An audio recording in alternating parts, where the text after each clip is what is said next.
नमस्कार मंडळी. आमच्याकडे जेव्हा घरात वापरूच्यासाठी नारळ सोलतात ना, तेव्हा ते कोयत्याने सोलतात.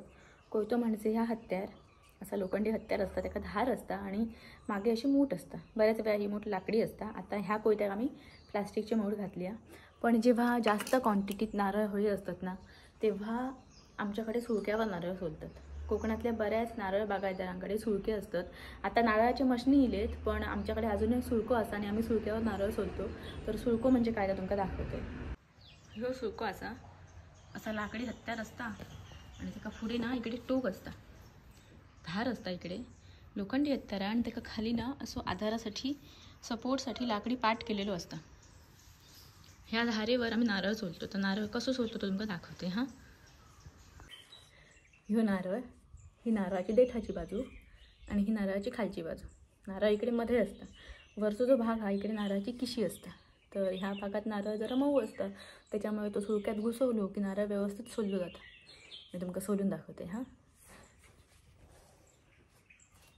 असं नारळ घ्यायचो आणि सुळको ही सुळक्याची धार ह्या देठाच्या बाजून नारळ असं घुसवायचं.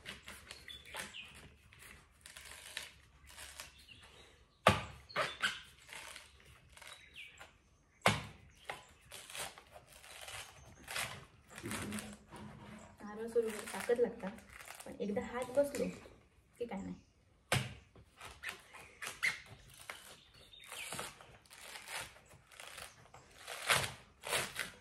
याकडे नेला की बाकीची आपण म्हणा घेत जाते.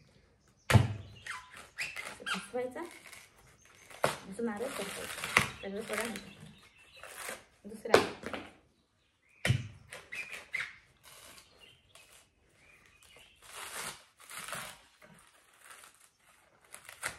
तिसरा आईला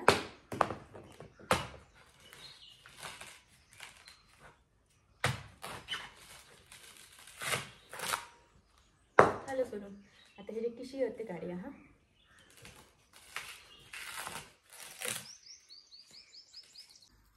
हे किशी आहे, ही सुळक्याची धार.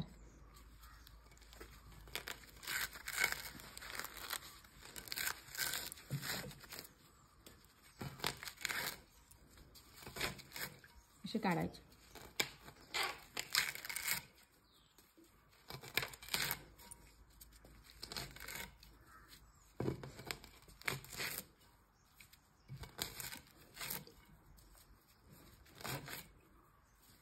झालं.